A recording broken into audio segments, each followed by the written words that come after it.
దేవుడు గడిచిన వారమంతా కంటికను పాపలే దేవుడు కాచి కాపాడినాడు కనుక దేవునికి లెక్కలేని స్తుతులు స్తోత్రాలు చెల్లించుకుంటున్నాను. వాక్య ధ్యానంలోనికి వెళ్దాము. కొన్ని రోజులుగా మనం ధ్యానం చేస్తున్నాం. పోయిన వారం నుంచి మనం ధ్యానం చేస్తున్నాం.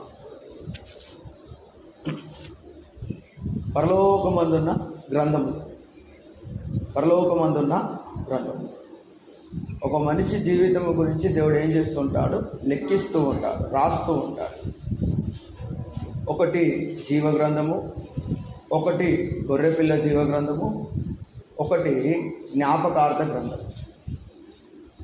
ఈ 3 గ్రంథాలలో దేవుడు మనల్ని ఏం చేస్తూ ఉంటాడు? లెక్కిస్తూ ఉంటాడు.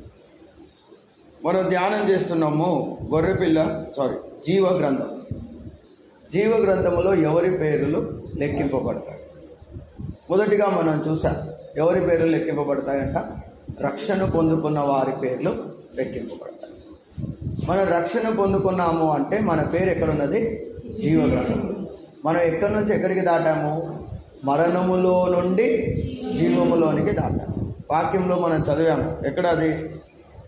చదవండి, గుర్తుందా? 5వ అధ్యాయం 24వ వచనం.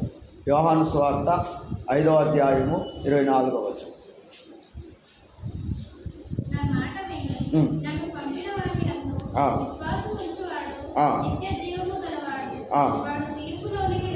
రాక మరణములో నుండి వాడు ఎక్కడికి రాడు? తీర్పులోనికి రాడు. మనం తీర్పు నుంచి తప్పించబడాలి అంటే మరణములో నుండి మనం ఎక్కడికి దాటాలి? జీవములోనికి దాటాలి. ఎవరైతే దాటలేరో వారు ఎక్కడికి వెళ్తారు? తీర్పులోనికి వెళ్తారు. మన యొక్క ఆత్మీయ జీవితంలో ధవల సింహాసనమైన న్యాయ తీర్పు నుంచి నీవు తప్పించబడాలి అంటే నీ పేరు ఎక్కడ లెక్కింపబడాలి? జీవగ్రంథములో లెక్కింపబడాలి. జీవగ్రంథంలో ఎవరి పేర్లు లెక్కింపబడతాయంటే మరణము నుండి జీవములోనికి దాటిన వారి పేర్లు లెక్కింపబడతాయి. ఎలా దాటుతాం? ఇప్పుడు ఒక నది వస్తుంది. ఈ నది నుంచి ఆ నదికి దాటాలి అంటే మధ్యలో ఏముండాలి? వంతెన, బ్రిడ్జ్ ఉండాలి. లేదా ఆ నదిలో ఏదైనా వెళ్ళే పడవ లాంటిది ఉండాలి. అప్పుడే ఏం చేయగలుగుతాము? ఈ దరి నుండి ఆ దరికి మనం ఏం చేయగలుగుతాము? దాటగలుగుతాం. ప్రియమైన దేవుని పిల్లారా, అదే రక్షణ అనుభవము. రక్షణ అనుభవం ఉంటేనే నీవు మరణములో నుండి ఎక్కడికి దాటగలుగుతావు? జీవములోనికి దాటగలుగుతావు. సరైన రక్షణ మనం పొందుకోవాలి. సరైన రక్షణ రావాలంటే మన జీవితంలో ఏముండాలి? సరైన మారు మనసు ఉండాలి. హల్లెలూయా. జీవగ్రంథంలో ఊరికే పేరు రాసుకున్నాం కదా అంటే దేవుడు ఊరికే ఏం చేయడు? జీవగ్రంథంలో నీ పేరు ఊరికే రాయడు. జీవగ్రంథంలో ఊరికే పేరు రాయడు. ఇప్పుడంటే ఏమొచ్చాయి? ఇప్పుడంటే ఏమంటాము? ఫోన్లో కాంటాక్ట్స్ వచ్చాయి. కానీ అప్పట్లో ల్యాండ్లైన్ ఉండేది. ల్యాండ్లైన్లు ఉన్నప్పుడు లేదా చిన్న ఫోన్లు ఉన్నప్పుడు ఏం చేసేది అంటే చిన్న ఫోన్ బుక్ తీసుకొని ఆ బుక్లో అన్ని పేర్లు రాసేది. వాళ్ళ నెంబర్లు ఉండేది. అలా ఎవరి పేరు పడితే వారి పేరు అలా రాసుకుంటామా? ఇప్పుడు వెళ్తూ ఉంటే దారిలో ఒకరు కలిసారు, అన్న నీ పేరు చెప్పు, నీ ఫోన్ నెంబర్ చెప్పని రాసుకుంటామా? ఎవరిది రాసుకుంటాము? ఎవరైతే మనకు అవసరం పడతారో, బాగా గుర్తుపెట్టుకోండి, ఎవరైతే మనకు అవసరం పడతారో, అవసరము పడేవారి ఫోన్ మాత్రమే, కాంటాక్ట్స్ మాత్రమే మన దగ్గర ఉంటాయి. అంతేగాని దారిలో కలిసిన వాళ్ళ ఫోన్లు మనం ఏం చేయము? తీసుకో. ప్రియమైన దేవుని బిడ్డలారా, జీవగ్రంథంలో కూడా నీ పేరు రాయబడాలి అంటే ఏదో తేలిగ్గా వచ్చి ఇక్కడ కూర్చొని తేలిగ్గా హల్లెలూయా స్తోత్రం అని చెప్పినంత మాత్రాన నీ పేరు ఎక్కడ రాయబడదు? జీవగ్రంథంలో రాయబడదు. నీ ఇంట్లోనే నీ ఫోన్లోనే ఎవరి నెంబర్లు పడితే వారి నెంబర్లు మనం ఏం చేసుకోము? ఫీడ్ చేసుకోము. అలాంటిది పరలోకమందు ఉన్న దేవుడు జీవగ్రంథంలో రాసేటప్పుడు ఎవడైతే దేవుని మందిరానికి వస్తున్నాడో ఫలానా వ్యక్తి వచ్చాడు, ఇతని పేరు జీవగ్రంథంలో లెక్కిస్తాడా? లెక్కించడు. బాగా గుర్తుపెట్టుకోవాలి. జీవగ్రంథంలో నీ పేరు రాయబడాలి అంటే నీవు మరణములో నుండి ఎక్కడికి దాటాలి? జీవములో. వాక్యము పైన చదివితే అర్థం కాదు. ఎవరైనా చనిపోయిన సాధారణంగా మనిషి నుంచి చూస్తే, మనిషి కోణం నుంచి చూస్తే జీవించిన వాడు ఏమవుతాడు? మరణిస్తాడు. కానీ ఇక్కడేమి రాయబడినది? మరణములో నుండి జీవములో నుండి మరణములోనికి కాదు. మనిషి కోణములో చూస్తే అందరం ఏం ఆలోచిస్తాము? పుట్టాం కాబట్టి ఏదో రోజు ఏం చేస్తాము? చనిపోతాం. కానీ జీవగ్రంథములో పేరు లెక్కింపబడాలి అంటే మరణములో నుండి ఎక్కడికి రావాలంట? జీవములోనికి. హల్లెలూయా. అందుకే ఒక వ్యక్తి అడుగుతాడు యేసు ప్రభుని, అయ్యా మరలా పుట్టడం అంటే అర్థం ఏంటిది? నికోలోతు అడుగుతున్నాడు, అయ్యా తిరిగి జన్మించడం అంటే ఏంటి? అర్థం కాలేదు అతనికి. ప్రభా, ఎవరైనా జీవించిన తర్వాత చచ్చిపోతారు, కానీ నీవేమో మరలా పుట్టాలి అంటున్నావు. మరలా పుట్టడం అంటే ఏంటి? మరణములో నుండి జీవములోనికి దాటడం ఏంటిది? ప్రియమైన దేవుని బిడ్డలారా, ఒక వ్యక్తి బాప్తిసము తీసుకోవడానికంటే ముందు ఏం పొందుకోవాలి? మారు మనసు పొందుకోవాలి. మారు మనసు లేకుండా నువ్వు బాప్తిసము తీసుకోకూడదు. మారు మనసులో ఉన్న 5 అనుభవాలు నీ జీవితంలో లేనప్పుడు నీవు బాప్తిసం పొందుకోవడానికి అర్హతను నీవు కోల్పోతావు. ప్రియమైన దేవుని బిడ్డలారా, క్రైస్తవ యాత్రలో ప్రారంభ దశ లేదా బాల్య దశ లేదా శిశువు దశ ఏమైనా ఉన్నదా అంటే మారు మనసు తర్వాత బాప్తిసము పొందాలి. అందుకనే ప్రభువైన యేసుక్రీస్తు అంటున్నాడు, మారు మనసు పొంది బాప్తిసము తీసుకొనుడి. ప్రియమైన దేవుని బిడ్డలారా, జీవగ్రంథంలో ఎవరి పేర్లు అయితే రాయబడతాయంటే మరణములో నుండి జీవములోనికి దాటిన వారి పేరు. మారు మనసు పొందుకొని రక్షణ అనుభవంలోనికి వస్తున్న వారి పేర్లు ఎక్కడ లెక్కింపబడతాయి? జీవగ్రంథములో లెక్కింపబడతాయి. హల్లెలూయా. తర్వాత మనం చూసాం ఫిలిప్పీలకు రాసిన పత్రిక 4వ అధ్యాయం 3వ వచనం. జీవగ్రంథంలో నీ పేరు లెక్కింపబడాలి అంటే 2వ అనుభవంలో నీవు ఉండాలి.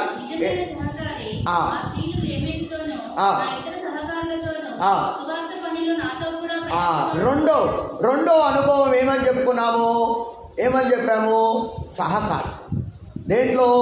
దేవుని విషయాలలో మనం ఏమై ఉండాలి? సహకారులమై, లేదా సహకారులు కాదు, పరిచారకులు. అక్కడ ఏమని రాయబడి ఉన్నది? సహకారులని రాయబడి ఉన్నది, కానీ యాక్చువల్గా ఏంటిదంటే పరిచారకులు. లేదా ఇంకా చెప్పాలి అంటే వాక్యంలో ఏమని రాయబడి ఉన్నది అంటే ఇంగ్లీష్లో అయితే లేబరర్ అని రాయబడి ఉన్నది.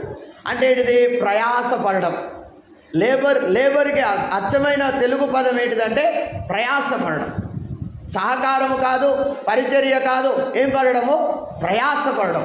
నీ ఆత్మీయ జీవితంలో నీ పేరు జీవగ్రంథములో లెక్కింపబడకపోతే నువ్వు ఎక్కడికి వెళ్తావంట? ఏమని చదువుకున్నాము?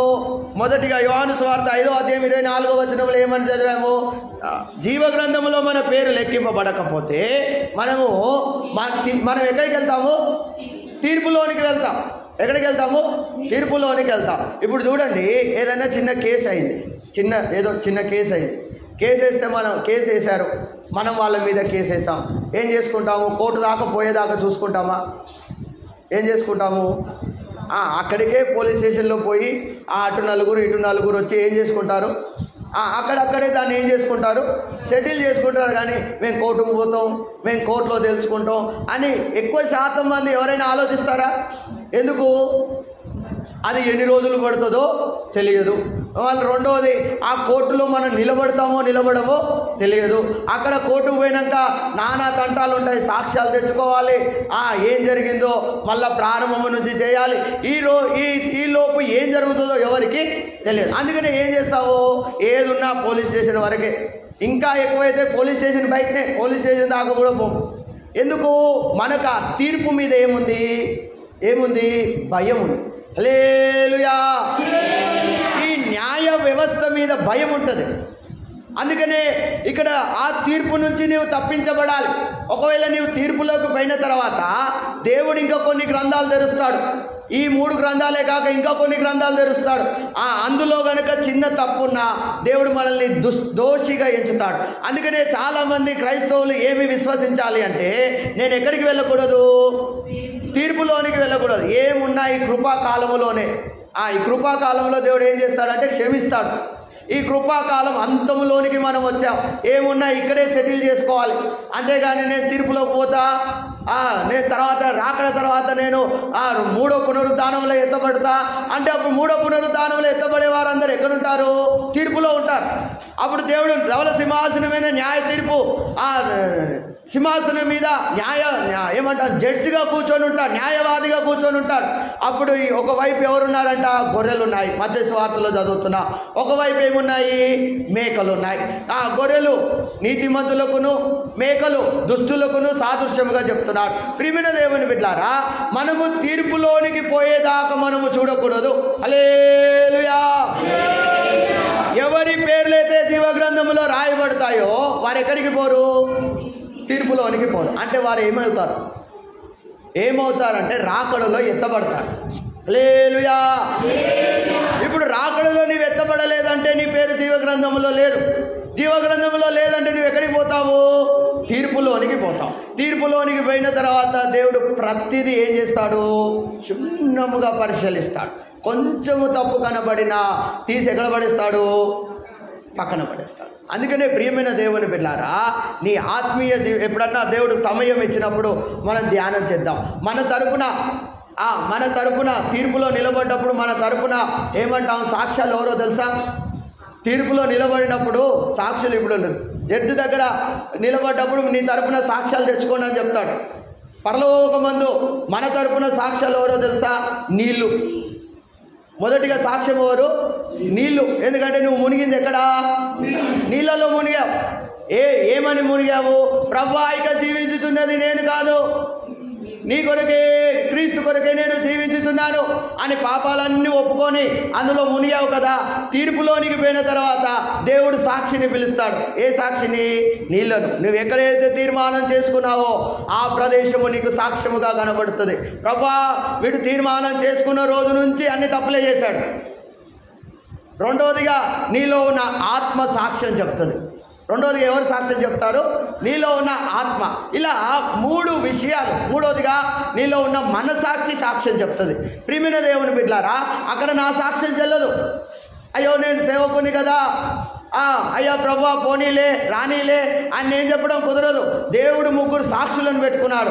ఒకటి బాప్తిసము, రెండవది నీలో ఉన్న ఆత్మ, మూడవది నీలో ఉన్న మనసాక్షి.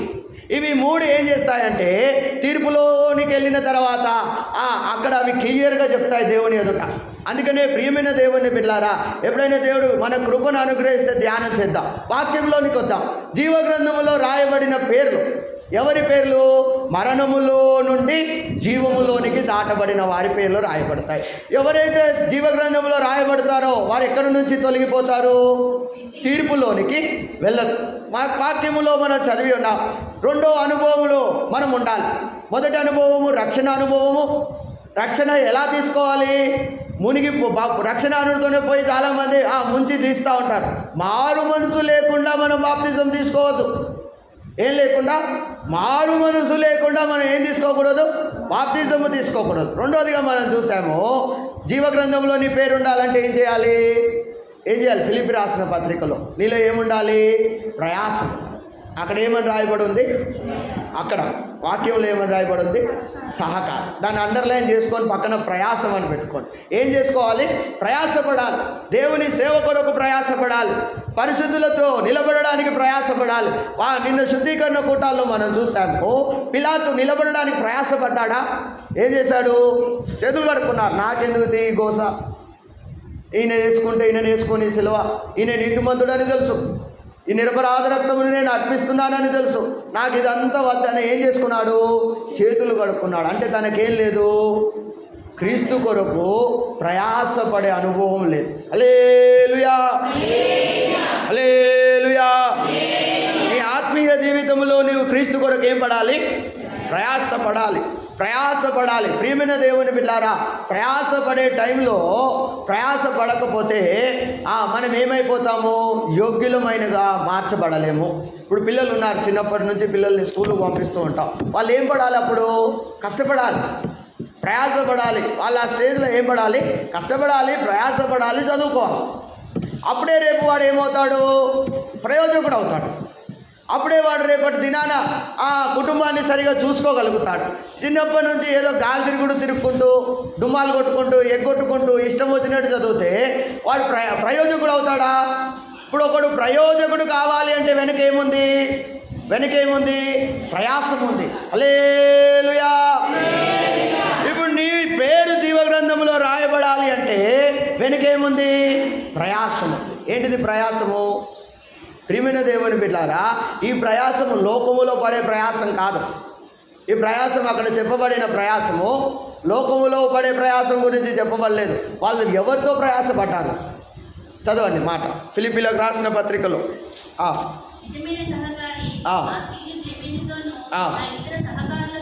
ఎవరితో ప్రయాసపడ్డారంట? పౌలు యొక్క సహకారులు. అంటే వాళ్ళు కూడా ఎవరు? సేవకులే. వాళ్ళు కూడా ఎవరు? సువార్థికులే. వారు కూడా ఎవరు? ఉపదేశకులే. వీరు ప్రయాసం వారి సొంత ప్రయాసం పడలేదు. అది పడుతూనే రోజు ఆ బాధలు ఉన్నాయి. అప్పులు కట్టుకునేటోడికి అప్పులు కట్టుకోవాలి, చిట్టీలు కట్టుకునేటోడు చిట్టీలు కట్టుకోవాలి, డ్యూటీకి పోయేటోళ్ళు డ్యూటీకి పోవాలి, జాబులు చేసుకునేటోళ్ళు జాబులు చేసుకోవాలి, పొలం పనులు చేసుకునేటోళ్ళు పొలం పని. అది ఆ ప్రయాసం వేరు. కానీ ఆ ప్రయాసముతో పాటు ఇంకో ప్రయాసం పడుతున్నారు. ఏం ప్రయాసము? సేవకులతో ప్రయాసం పడుతున్నారు. హల్లెలూయా. ప్రయాసం అనుడితోనే ఆ ప్రయాసమే గుర్తుకొస్తుంది మనకి. ఆ ప్రయాసం కాదు. ఆ ప్రయాసం ఎలానైనా ఉంటుంది. ఎందుకంటే జీవనమును మనం ముందుకు కొనసాగించాలంటే ఉదయం లేస్తే పనికి పోక తప్పదు. ఆ ప్రయాసముతో పాటు దేవుడు ఇంకో ప్రయాసమునిచ్చాడు మనకి. ఈ ప్రయాసమును కూడా మనము పడితేనే మన పేర్లు ఎక్కడ లెక్క ఇవ్వబడతాయి? జీవ గ్రంథంలో లెక్క ఇవ్వబడతాయి. హల్లెలూయా. ఆ ముందు చెప్పిన ప్రయాసం ప్రయాసపడితే లోకముల దృష్టిలో మనం పేరు సంపాదిస్తామేమో, కానీ దేవుడి దృష్టిలో మనం ఏం చేయలేము. పేరు కష్టపడదాం. పొద్దున్న లేచి సాయంత్రం దాకా కష్టపడి ప్రార్థన చేయకుండా, వాక్యం చదవకుండా ఏదో అలసిపోయి గురుకు కొట్టుకుంటా పడుకుంటాం. లోకం దృష్టిలో నువ్వు బాగా కష్టపడుతున్నాడు అనుకుంటాడేమో, కానీ దేవుడి దృష్టిలో నువ్వు మురికి గుడ్డ లాంటి వాడిగా మారిపోతావు. ప్రియమైన దేవుని బిడ్డలారా, దేవుడు నువ్వు ఎంత పని చేస్తున్నావు, ఎంత డబ్బు సంపాదిస్తున్నావు, ఏం చేస్తున్నావో దేవుడు చూడడు. నీవు దేవుని కొరకు ఎంత ప్రయాసపడుతున్నావో చూస్తున్నాడు. నీ కుటుంబం కొరకు ఎంత ప్రయాసపడుతున్నాడో దేవుడు చూడట్లేదు. నీ జీవితం కొరకు ఎంత ప్రయాసపడుతున్నాడో దేవుడు చూడట్లేదు.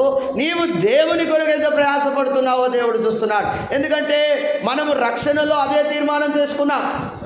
రక్షణలో ఏం తీసుకున్నాము?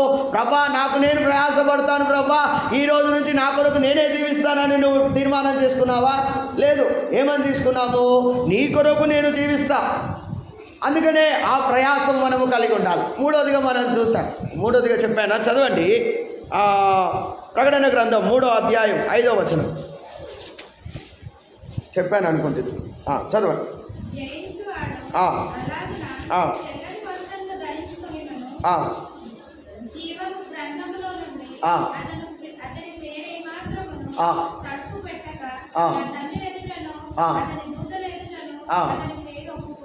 హల్లెలూయా.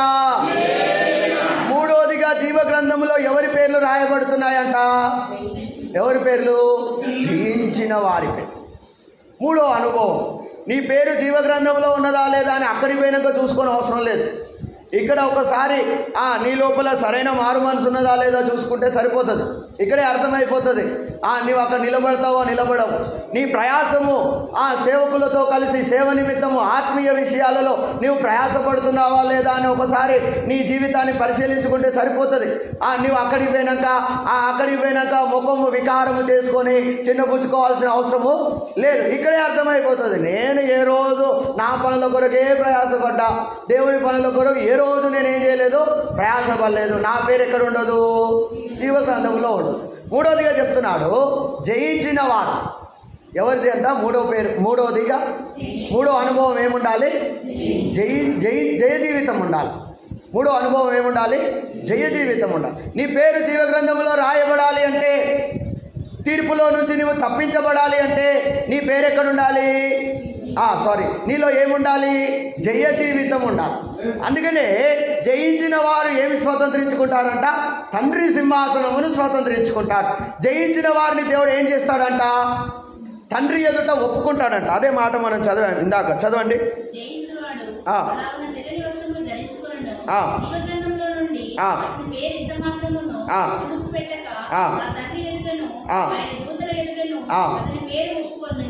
తండ్రి ఎదుటను దూతల ఎదుటను అతని పేరుని ఏం చేస్తాడంట? ఒప్పుకుంటాడు. మన దేవుడు ఓడిపోలేదు. ప్రియమైన దేవుని బిడ్డలారా, మన దేవుడు ఏం కాలేదు? ఓడిపోలేదు. సిలువలో ఉన్నాడు కదా, చనిపోయాడా? చనిపోయినా అలానే సమాధిలో ఉన్నాడా? ఆయన ఏమై ఉన్నాడు? తిరిగి లేచి ఉన్నాడు. దానికి నేటికి సాక్ష్యం ఉన్నది. అందరం వెళ్ళి చూస్తూనే ఉన్నాం. ఆయన సమాధి ఎలా ఉన్నది? తెరవబడి ఉన్నది. హల్లెలూయా. అందరూ సమాధి తోటలో పోయినప్పుడు అందరి సమాధులు ఎలా ఉంటాయి? మంచిగా గ్రానైట్తో, మార్బుల్తో, లేదా మంచిగా అందంగా కట్టబడి గట్టిగా స్టోన్లు ఇంకేం చేస్తాం?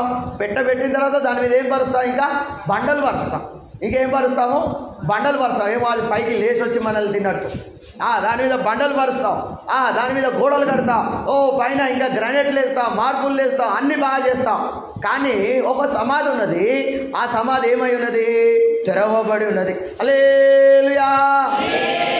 ఈ ప్రపంచంలో ఒక్కరికే, ఈ ప్రపంచంలో పుట్టిన వారందరికీ రెండు రోజులు గుర్తుంటాయి. ఏంటిది? అది జననము, రెండోది ఏంటిది? మరణం. చనిపోయిన ఫోటో ఎక్కడ చూసినా ఏముంటుంది? దాని కింద జననం ఉంటుంది. ఎంత సంపాదించిండో అక్కడ రాయరు. ఏం సంపాదించుకున్నాడో అని రాయరు. ఏం రాస్తారు అక్కడ? పలానా రోజు తను ఏమయ్యాడు? పుట్టాడు. తర్వాత ఏం రాస్తారు? పలానా రోజు తాను ఏమైపోయాడు? చనిపోయాడు. అంతేగాని బర్త్డే డేట్లు, యానివర్సరీలు ఇవేమి అక్కడ ఉండవు. ప్రియమైన దేవుని బిడ్డలారా, కానీ ఒకరికి మాత్రము మనం 3 జరుపుకుంటాం. ఏంటి జరుపుకుంటాం? 3. యాక్చువల్గా ఒక మనిషికి 2 జరుపుకుంటాం. ఏంటిది? పుట్టిన తేదీ, చనిపోయిన తేదీ. కానీ యేసు ప్రభుకి 3 జరుగుతున్నాయి. జననము జరుగుతుంది, మరణము జరుగుతుంది, మూడోది ఏం జరుగుతుంది? పునరుద్ధానము జరుగుతుంది. హల్లెలూయా. అందుకనే మన దేవుడు దేన్ని జయించాడు? మరణమును కూడా జయించి ఉన్నాడు. హల్లెలూయా. ఆయనను వెంబడిస్తున్న మనము కూడా ఏమి జయించాలి? మరణమును కూడా జయించాలి. ఇప్పుడున్న అందుకనే చాలామంది అంటారు, ఏదో తప్పైపోయింది, చిన్న పొరపాటు అయిపోయింది, ఇలా. నువ్వు వీటినే జయించలేకపోతున్నావు, ఇక మరణాన్ని ఏం జయిస్తావు? చిన్న విషయాల కానీ మనం నిలకడగా దేవుని దగ్గర ఏం చేయలేకపోతున్నాము? నిలబడలేకపోతున్నాం. ఏం చేస్తున్నాము? తాకట్టు పెడుతున్నాం. ఏశావు ఎలాగూ తన జ్యేష్ఠత్వాన్ని యాకోబు దగ్గర దేని కొరకు తాకట్టు పెట్టాడు? ఒక పూట, ఒక రోజు కూడా కాదు. ఏంటిదంట? ఒక్క పూట కొరకు ఏం చేసుకున్నాడు? జ్యేష్ఠత్వాన్ని అమ్ముకున్నాడు. ఒక రోజు కూడా కాదు, 3 పూటలు తింటాం. అందులో ఒక పూట తినలేదు. ఆ కడుపును మార్చుకోలేకపోయాడు ఏశావు. ఒక పూట కొరకు ఏం చేసుకున్నాడు? అమ్ముకున్నాడు. తన ప్రతిష్టతను అమ్ముకున్నాడు, తన జ్యేష్ఠత్వాన్ని అమ్ముకున్నాడు, తన యొక్క జీవితాన్ని అమ్ముకున్నాడు. ఏమైపోయాడు? ఏశావు జీవితం ఎలా ఉన్నది? బైబిల్లో దేశ దిమ్మరై తిరుగుతూనే ఉన్నాడు. నీ ఆత్మీయ జీవితంలో నీవు నీ ఆత్మీయ స్వభావాలను పాపము చేయడానికి ఏం పెట్టకూడదు? తాకట్టు పెట్టకూడదు. నిలబడాలి పరిశుద్ధత కొరకు, నిలబడాలి వైరాగ్యముగా. దేవుడు వారి పక్షముగానే ఉంటాడు. మన దృష్టితో చూసినప్పుడు అన్ని గోడల్లాగానే, గుంటల్లాగానే కనబడతాయి. కానీ దేవుడి దృష్టిలో అవన్నీ ఏంటివి? చిన్నవి. నీవు ఆయన కొరకు నిలబడితే ఆయన నీ కొరకు నిలబడతాడు. హల్లెలూయా. అందుకనే 3వ అధ్యాయము 5వ వచనములో మనం చదువుతున్నాం, జయించిన వారి పేర్లు ఎక్కడ రాయబడుతుంటాయి? జీవ గ్రంథంలో ప్రభు అయిన యేసుక్రీస్తు జయించాడు. ఆయన ఎక్కడున్నాడు? తండ్రి సింహాసనమును స్వతంత్రించుకున్నాడు. బైబిల్ గ్రంథంలో మనం చూస్తే 3 రాజులు కనబడుతున్నారు. ఒక రాజు ఉన్నాడు, సౌలు. ఇజ్రాయేలుకి మొదటి రాజు. జయించాడా? ఓడిపోయాడా? ఓడిపోయాడు. ఎందుకు ఓడిపోయాడు? చిన్న తప్పులు. సౌలు మొదటి తప్పు ఏంటిదో తెలుసా? దేవుడు అమాలేకీయుల మీదకి యుద్ధం చేయడానికి పంపించేటప్పుడు చెప్తాడు, అమాలేకీయుల దేశంలో నువ్వు ఏది చూసినా అన్నిటిని ఏం చేయాలి? హతం చేయాలి, ధ్వంసం చేయాలి. గోడలు, బంగారము, ఈ పిల్లలు, పెద్దలు అందరినీ ఒక్కటి కూడా నువ్వు అమాలేకీయుల దగ్గర నుంచి ఏం చేయొద్దు, తీసుకోవాలి. ఈ ఆజ్ఞ దేవుని దగ్గర నుంచి పొందుకొని బయలుదేరాడు యుద్ధానికి. ఏం చేశాడో తెలుసా? మంచి గొర్రె పిల్లలు. ఏంటి? మంచి గొర్రె పిల్లలు, గొర్రెల మందను పట్టుకొని వచ్చి ఏం చేస్తున్నాడు? యుద్ధంలో గెలిచాడు.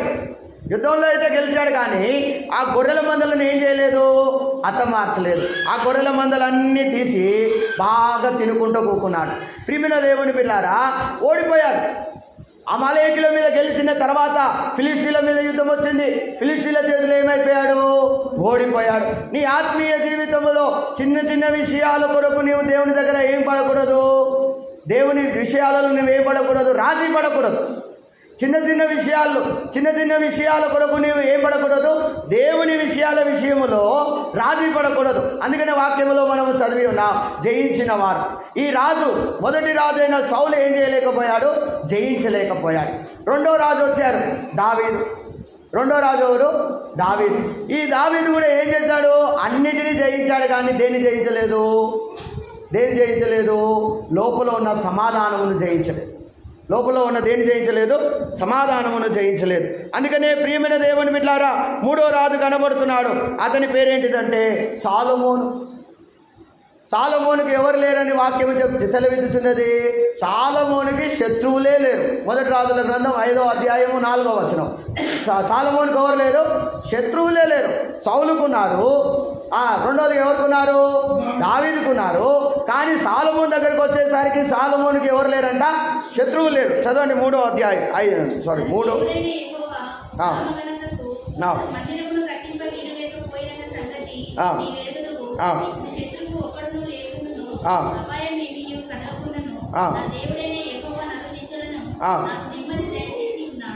చాలు. ఎవరంట, ఇప్పుడు శత్రువు ఒక్కడును లేకుండాను, అపాయమేమి కలగకుండాను, నా దేవుడైన యెహోవా నలుదిశలా నాకు నెమ్మదిని దయచేసి ఉన్నాడు. హల్లెలూయా. అందుకనే సౌలు ఏం కట్టలేదు, మందిరం కట్టలేదు. ఎందుకు, లోపలేం లేదు. మందిరం కట్టాలంటే డబ్బు, మందిరం కట్టాలంటే ధనము, ఐశ్వర్యం కాదు. ఏముండాలి, లోపల సమాధానం ఉండాలి. ఇక్కడ వాక్యంలో చదివినాం అదే. తన దేవుడైన యెహోవా నామ ఘనతకు అతడు మందిరము కట్టింప వీలు లేకపోయేనన్న సంగతి నీ వెరుగుదు. ఎందుకు వీలు లేదంటే, చుట్టూ ఏమున్నవి, శత్రువులున్నారు. చుట్టూ ఎవరున్నారు, నలు దిశలో ఎవరున్నారు, శత్రువులు ఉన్నారు. కానీ సాలొమోను సమయానికి ఎవరు లేరు, శత్రువులు లేరు. ఎలా ఉన్నదంట, ఇప్పుడు శత్రువులు ఒక్కడును లేకుండా, అపాయమేమి కలగకుండా, నా దేవుడైన యెహోవా నలుదిశలో నాకు నెమ్మదిని దయచేసెను. ప్రియమైన దేవుని బిడ్డలారా, నీ జీవితంలో దేవుడు మందిరము కట్టాలి, నీ హృదయంలో ఆత్మీయ మందిరము కట్టబడాలి అంటే నీ జీవితంలో ఉండాల్సింది ఏంటిది, ఫస్ట్ సమాధానం, నెమ్మది ఉండాలి. ఈ నెమ్మది లేకపోతే, బాగా ఆలోచించండి, నెమ్మది లేకపోతే మనం ప్రార్థన చేస్తామా, నెమ్మది లేకపోతే వాక్యం చదువుతామా, నెమ్మది లేకపోతే వాక్యం చదువుతామా, నెమ్మది లేకపోతే మందిరానికి వస్తామా, నెమ్మది లేకపోతే దేవుని పనులు చేస్తామా, నెమ్మది లేకపోతే ప్రయాసపడతామా? నీ ఆత్మీయ జీవితంలో దేవుడు మందిరం కట్టాలి అంటే నీ హృదయంలో ఏముండాలి, నెమ్మది ఉండాలి. హల్లెలూయా, హల్లెలూయా. అందుకనే సౌలు దేవుని మందిరం కట్టలేకపోయాడు. దావీదు శత్రువులను హతమార్చిన, కానీ దావీదు లోపలేం లేదు, నెమ్మది లేదు, సమాధానం లేదు. అందుకనే చెప్పాడు, బిడ్డ నీ వల్ల నేను మందిరం కట్టలేను, నీ కుమారుడు మందిరం కడతాడు. ఎందుకంటే నీ కుమారుని లోపల ఏమున్నది, నెమ్మది, సమాధానం. నీ ఆత్మీయ జీవితం ఆదరబాదరగా చేయొద్దు. ఎప్పుడైనా ఏదో నమ్ముకున్నాం కదా, ఇది చేస్తా అది చేస్తా కాదు, నెమ్మదిగా ఉండాలి, స్టడీగా ఉండాలి. అన్నిటికీ దేవుడు మార్గం తెరిచేదాకా మనం ముందడుగు వేయకూడదు. దేవుడు తలుపు తెరిచేదాకా మన బుద్ధిని ఏం చేయకూడదు, ఉపయోగించకూడదు. ఆయన సరైన టైంలో సరైన రీతిగా మార్గం తెరుస్తాడు. అది ఎందుకు తెరిచాడో, అది ఆలస్యంగా ఎందుకు తెరిచాడో ఆయనకు తెలుసు, తొందరగా ఎందుకు తెరిచాడో ఆయనకు తెలుసు. ఆయన సమయము కొరకు మనం ఏముండాలి, వేచి ఉండాలి. ఇక్కడ వాక్యంలో మనం చదివి ఉన్నాము, సాలొమోను జీవితంలో ఏం జరిగిందంట. రెండో విషయం చదువుతున్నా, ఇప్పుడు శత్రువు ఒక్కడును లేకుండెను, అపాయమేమియో కలగకుండెను. దేవుని మందిరం కట్టేటప్పుడు ఏముండకూడదంట, అపాయం ఏమీ ఉండకూడదు. అపాయం అని రాయబడి ఉన్నది, కానీ యాక్చువల్ మీనింగ్ ఏంటిదంటే అక్కడ డిస్టర్బెన్సెస్ ఏం లేవంట, చికాకులు ఏమీ లేవు, ఎవరితో ఏం లేవు, చికాకులు లేవు, సమాధానంగా ఉన్నాడు. ఎవరితో ఏం లేవు, చికాకులు, ఏం డిస్టర్బ్ లేవు. ప్రియమైన దేవుని బిడ్డలారా, మరి నీ హృదయంలో దేవుని మందిరం ఎందుకు కట్టబడలేకపోతుంది అంటే నువ్వు పొద్దున్న లేస్తే సాయంత్రం దాకా ఏదో ఒకటి డిస్టర్బెన్స్, ఏదో ఒక సమస్య, ఏదో ఒక ఇబ్బంది, ఏదో ఒక కష్టం. ఏది? ఎందుకంటే ఇవన్నీ నువ్వు ఎవరి మీద వేయలేకపోతున్నావు? దేవుని మీద వేయలేకపోతున్నావు. హల్లెలూయా. సౌలుకి ఎక్కువ అనుభవం ఉన్నదా? దావీదుకి ఎక్కువ అనుభవం ఉన్నదా? సొలొమోనుకి ఎక్కువ అనుభవం ఉన్నదా? ఎవరికి ఎక్కువ అనుభవం ఉన్నది? వయసులో ఎవరు పెద్ద? సౌలు. తర్వాత దావీదు వచ్చారు. తర్వాత ఎవరు వచ్చారు? సొలొమోను పట్టాభిషేకం చేసేటప్పుడు 18 సంవత్సరాలు. అంటే ఏం లేదు, అనుభవం ఏమీ లేదు. మళ్ళీ సొలొమోను పరిపాలించేటప్పుడు 12 గోత్రాలు ఉన్నాయి. అంటే ఇజ్రాయెల్ని ఫుల్ ఫ్లెడ్జ్గా ఏం చేశాడు? పరిపాలించాడు. అప్పటికి ఇజ్రాయెల్ 2 ముక్కలు కాలేదు. అందరూ ఒకే దగ్గర ఉన్నారు. యెరూషలేమే వారికి రాజధానిగా ఉన్నది. ఆ సమయంలో ఒక 18-20 సంవత్సరాల అబ్బాయి ఏం చేస్తున్నాడు? సమాధానముగా పరిపాలిస్తున్నాడు, నెమ్మదిగా పరిపాలిస్తున్నాడు. హల్లెలూయా. అందుకనే సొలొమోను ఏం చేశాడో తెలుసా? దావీదు ఆ పని చేయలేదు, సౌలు ఆ పని చేయలేదు. సొలొమోను ఏం చేశాడు? ప్రభువా, ఇంత పెద్ద భారం నా మీద పెట్టావు, నాకేమీ తెలియదు, నేను ఎలా పరిపాలించాలి? ఎంతోమంది ఉన్నారు అక్కడ, శత్రువులు ఉన్నారు, మిత్రులు ఉన్నారు. వీడు ఎప్పుడు దిగిపోతే అదోనియా వచ్చాడు, అదోనియాని ఎక్కిద్దామా అని చూస్తున్నారు. ఇవన్నీ విషయాలలో సొలొమోను వెళ్ళి ప్రార్థన చేస్తూ ఉంటే దేవుని ఆత్మ అతనికి ప్రత్యక్షమై సెలవిస్తుంది. సొలొమోను నీకు ఏం కావాలని అడిగినప్పుడు ఏం కోరుకుంటున్నాడు? జ్ఞానము కావాలి. ప్రియమైన దేవుని బిడ్డలారా, జ్ఞానము కావాలి. నీ ఆత్మీయ జీవితంలో అనుభవం కాదు, ఏం కావాలి? జ్ఞానము కావాలి. నీ ఆత్మీయ జీవితంలో దేవుని యొక్క జ్ఞానం ఎప్పుడైతే పొందుకుంటావో అక్కడ వయసుతో సంబంధం ఉండదు. దేంతో సంబంధం ఉండదు? వయసుతో సంబంధం ఉండదు. ఇంకా ఇతర పనులతో సంబంధం ఉండదు. అందుకనే ఏ అపాయము అక్కడ రాలేదని చదువుతున్నాం. ఏమని రాయబడి ఉన్నది? ఇప్పుడు శత్రువు ఒక్కడును లేకుండాను, అపాయమేమీ కలగకుండాను, ఏ డిస్టర్బెన్సెస్ లేవు. ఇటు నుంచి అప్పుడు తండ్రి పరిపాలించేటప్పుడు ఒక దిక్కు ఫిలిష్తీయుడు వచ్చేటోడు, సౌలు పరిపాలించేటప్పుడు ఒక దిక్కు నుంచి గొలియాతు వచ్చాడు. కానీ సొలొమోను పరిపాలించేటప్పుడు ఒక్కడన్నా వచ్చాడా? ఒకరన్నా కత్తులు పట్టుకొని వచ్చారా? యుద్ధాలు చేయడానికి వచ్చారా? లేదు. ప్రియమైన దేవుని బిడ్డలారా, సొలొమోను ఎప్పుడు సమాధానముగా ఉన్నాడు. సొలొమోను ఎప్పుడు ఎలా ఉన్నాడు? నెమ్మదిగా ఉన్నాడు. సమాధానముగా నెమ్మదిగా ఉన్నప్పుడే దేవుని కార్యాలు మన జీవితంలో జరుగుతాయి. హల్లెలూయా. చికాకు పడి తొందరపడితే దేవుని కార్యాలు మన జీవితంలో కనబడవు. ఏది ఏమైనా అది చావో రేవో, నేను ఎక్కడ ఉండాలి? దేవుని క్రింద ఉండాలి. నేను ఎక్కడ ఉండాలి? ఆయన హస్తముల క్రింద ఉండాలి. అది సొలొమోను నిశ్చయించుకున్న నిశ్చయత. తర్వాత మనం చదువుతున్నాము, 4వదిగా జీవ గ్రంథములో మన పేరు రాయబడాలి అంటే చదవండి. ప్రకటన గ్రంథం 22వ అధ్యాయము, ప్రకటన గ్రంథం 22వ అధ్యాయము 19వ వచనం.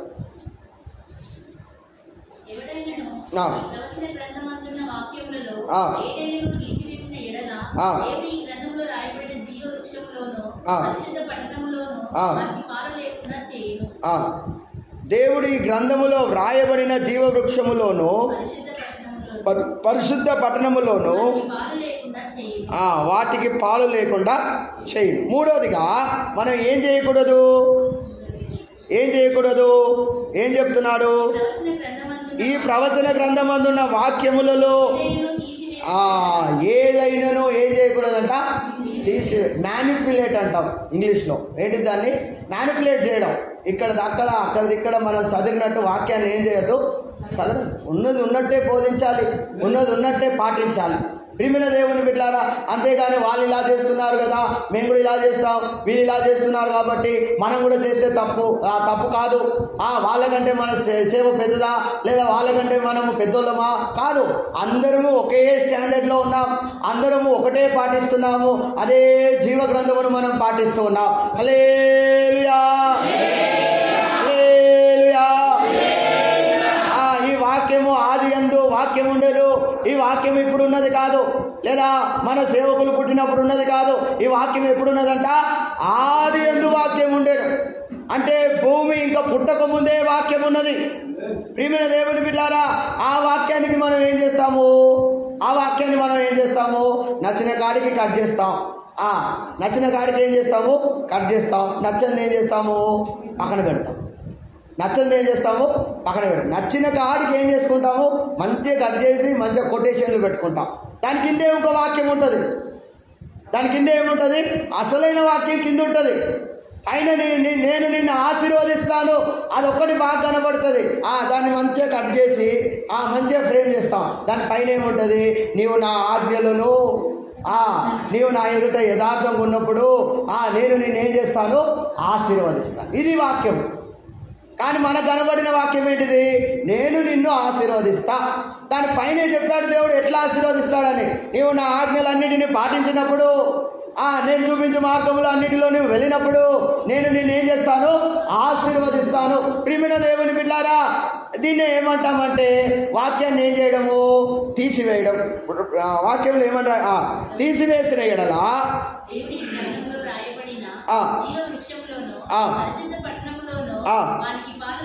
వానికి ఏమి లేదంట, పాలే లేదు.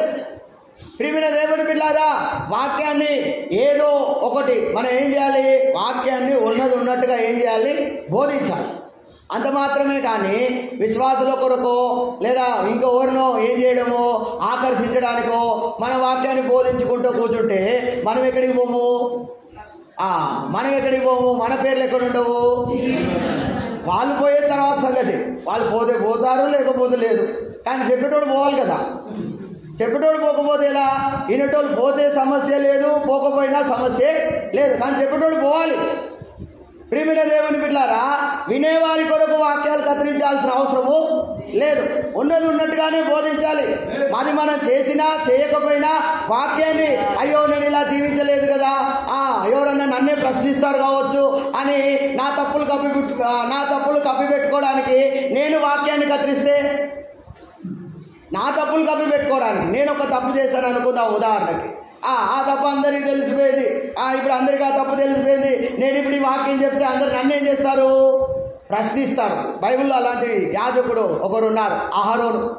మోసే ఎక్కడికి పోయాడు? పర్వతం మీదకి పోయాడు. కిందంతా చూసుకునేది ఎవరు? అహరోను. ఇప్పుడు ఈ మోసే 40 రోజులు అయిపోయింది. మోసే ఉనికి లేదు, మోసే పలుకు లేదు. మోసే ఏమైపోయాడో మాకు తెలియదు. మాకేం కావాలి? నడిపించడానికి ఒకరు కావాలి అని ఏం చేసుకున్నారు వాళ్ళు? అందరు అహరోను దగ్గరికి వెళ్ళి అడుగుతున్నారు, అహరోను మాకు నడిపించడానికి ఒక నాయకుడు కావాలి. మా నాయకుడు లేడు కనుక ఏం చేయాలి అంటే మాకు ఒక దూడ కావాలి. ఏం చేశాడు అప్పుడు అహరోను? ఏం చేశాడు? ఇప్పుడు నేను పుసుక్కునేమని అన్నాను అనుకో, మోసే ఎట్లకైనా నత్తివాడే. మోసే ఎక్కడ పోయి చెప్పలేదు. మోసే ఎవరు? నత్తివాడు. ఏం చెప్పాలన్నా మోసే తరపున ఏం మాట్లాడాలన్నా ఎవరు మాట్లాడారు? అహరోను మాట్లాడారు. వాక్యాలు అందుకే బాగా చదవాలి. పడవ ముందుకు పోయి మోసే మాట్లాడలేదు. మోసే పక్కన ఉన్నాడు. ఎవరు మాట్లాడేది? మోసే తరపున అహరోను మాట్లాడేది. ఇజ్రాయెల్ ప్రజల దగ్గరికి పోయి మోసే ఏం మాట్లాడలేదు. ఎవరు మాట్లాడారు? అహరోను మాట్లాడారు. ఇప్పుడు ఇక్కడ మోసే లేడు. ఎవరున్నారు? అహరోను ఉన్నారు. అందుకని వీళ్ళందరూ ఎక్కడికి వచ్చారు? అహరోను దగ్గరికి వచ్చారు. మాకు ఒక దూడ కావాలి. అహరోనుకి తెలుసు వీళ్ళు తప్పు చేస్తున్నారని. ఇప్పుడు పుసుక్కున నేను వద్దన్నాను అని అన్నాను అనుకో, వీళ్ళందరూ ఎవరి మీద పడతారు? ఎందుకు? నువ్వు చెప్తేనే మేము వచ్చాం. మాకు మోసే మాట అర్థం కాలే. తత్త అంటే మేము రాలే. నువ్వు చెప్తేనే మేము వచ్చాం. నీ మాటే మాకు వినబడింది. మా చెవులకు ఎవరి మాట వినబడింది? నీ మాటే వినబడింది. హల్లెలూయా. అందుకనే ఈ గోస నాకెందుకు అని ఏం చేశారు? నిర్గమకాండంలో మనం చదువుతున్నాం. ఏం చేశారు? మీ దగ్గర ఉన్న బంగారం అంతా తీసుకురండి. దేవుని వాక్యమును ఏం చేశాడు? కత్తిరించాడు అహరోను. కత్తిరించి ఆ పాపం తన మీద వీళ్ళందరూ నా మీద ఎడబడతారు అని ఏం చేసుకున్నాడు? దేవుని వాక్యమును కత్తిరించి వాక్యానికి విరుద్ధముగా ఏం సేకరించాడు? బంగారాన్ని సేకరించుకున్నాడు. ఏం తయారు చేశాడు?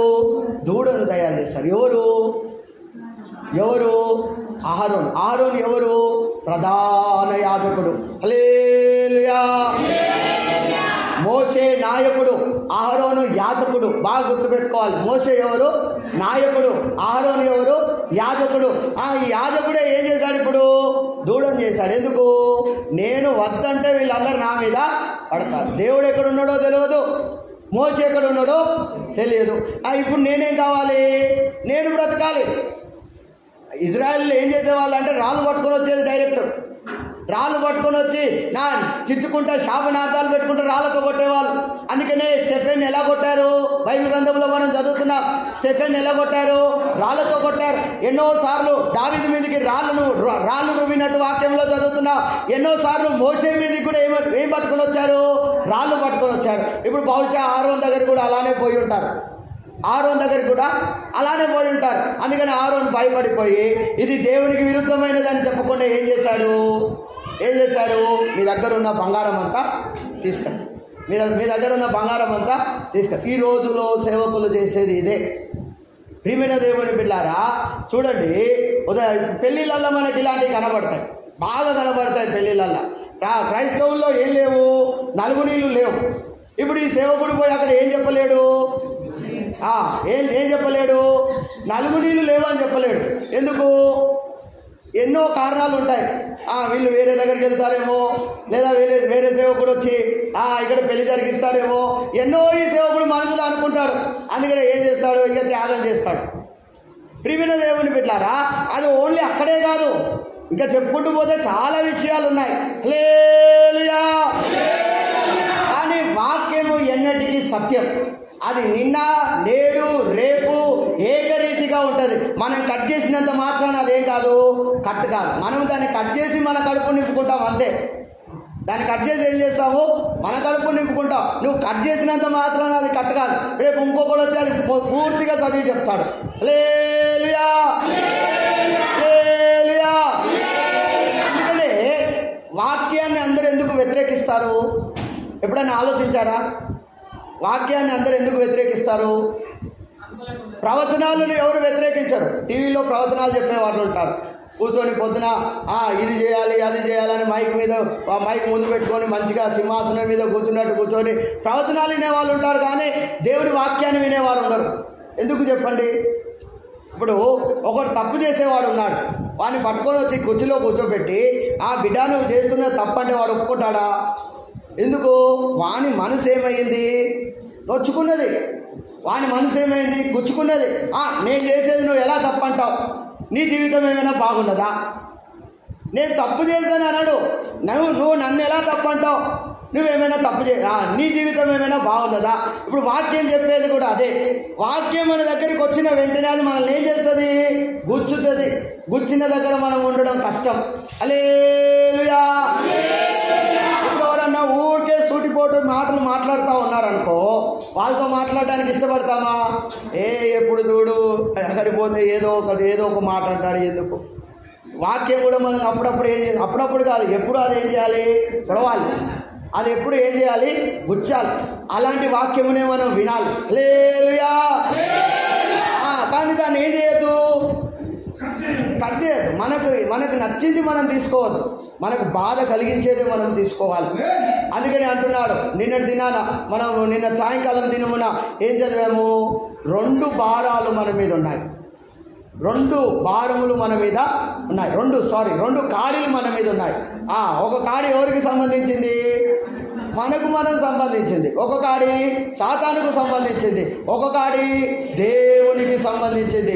దేవునికి సంబంధించిన కాడిలో ఏముంటుంది?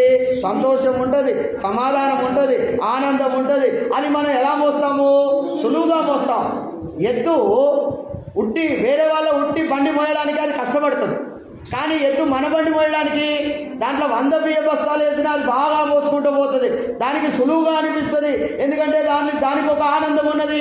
ఇది నా యజమానుడి కాడి. హల్లెలూయా, హల్లెలూయా.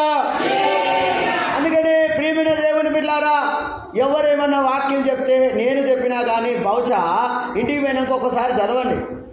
ఎందుకంటే అప్పుడప్పుడు నేను కూడా కత్తిరిస్తానేమో. ఏం చేయాలి? ఇంటికి పోయినప్పుడు ఏం చేయాలి? చదవాలి. దాని పైన ఏం వచనం ఉన్నది, కింద ఏం వచనం ఉన్నది, నన్ను ఎంతో గుచ్చుకున్నది, నన్ను ఎంతో శోధించింది. అందుకనే చదవండి. ఫిలిప్పీలకు రాసిన పత్రిక 2వ అధ్యాయం 12వ వచనం.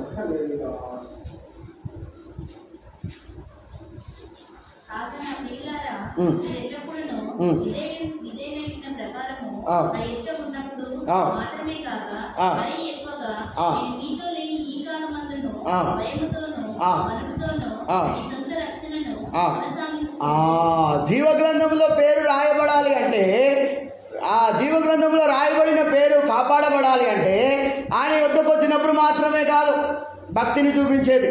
వాక్యంలో ఏమని రాయబడినది?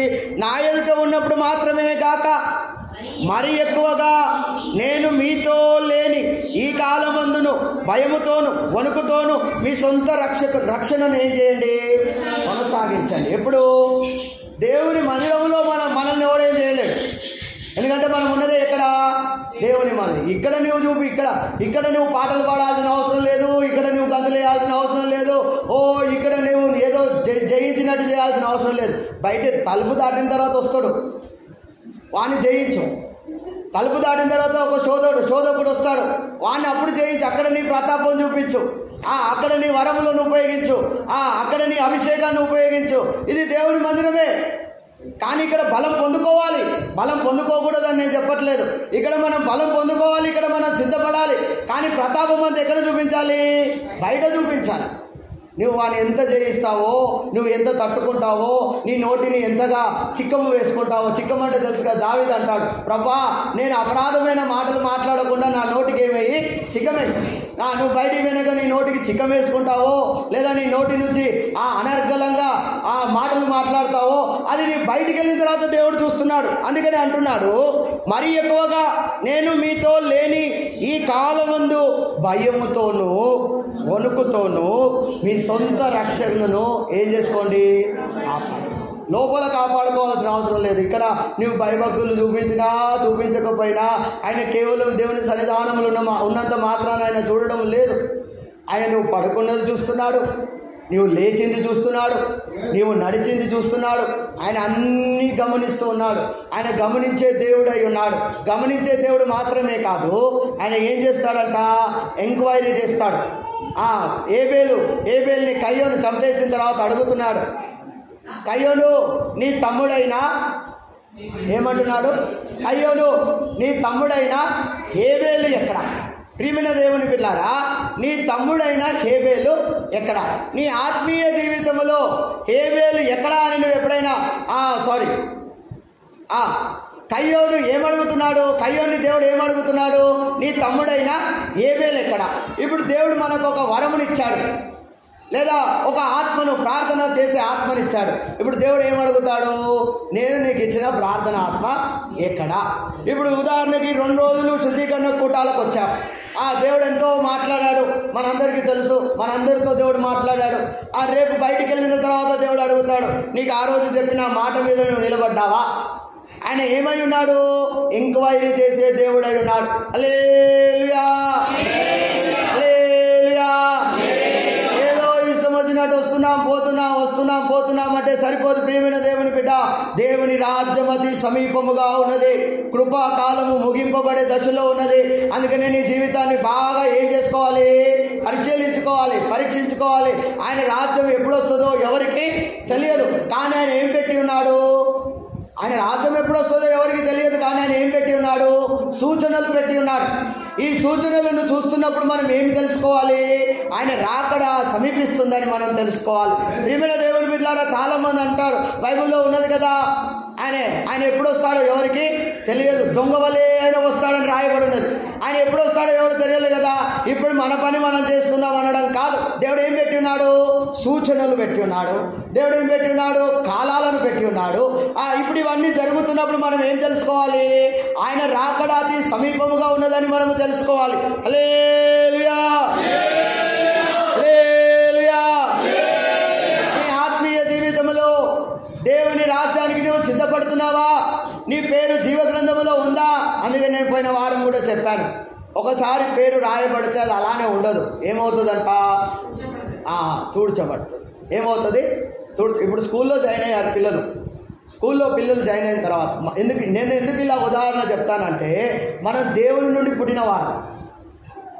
అన్ని తండ్రి పోలికలే అంటారు కదా. మనం ఎవరి నుండి పుట్టినవారము? దేవుని నుండే పుట్టినవారం. దేవుని నుండే పుట్టినవారం కనుక మనం కూడా అక్కడక్కడ ఇలాంటి పోలికలు పెట్టుకున్నాం.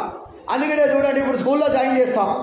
జాయిన్ చేసిన తర్వాత స్కూల్కి పోకపోతే వాళ్ళు ఏం చేస్తారు? టీసీ ఇచ్చి పేరు కొట్టేసి ఇంటికి పంపిస్తారు. ఏమిస్తారు? కొన్ని స్కూళ్ళల్లో టీసీ కూడా ఇయ్యరు. ఏం చేస్తారు? పేరు కొట్టేస్తారు, పంపిస్తారు. ప్రియమైన దేవుని బిడ్డలారా, నీ ఆత్మీయ జీవితంలో నీవు ప్రవేశించిన తర్వాత నీ ఆత్మీయ జీవితం సరిగా లేనప్పుడు దేవుడు ఏం చేస్తాడు? పేరు కొట్టేస్తాడు. వీనికి రక్షణ ఇచ్చాను, అదేం చేసుకున్నాడు? వ్యర్థం చేసుకున్నాడు. వీనికి మారు మనసు ఇచ్చాను, అదేం చేసుకున్నాడు?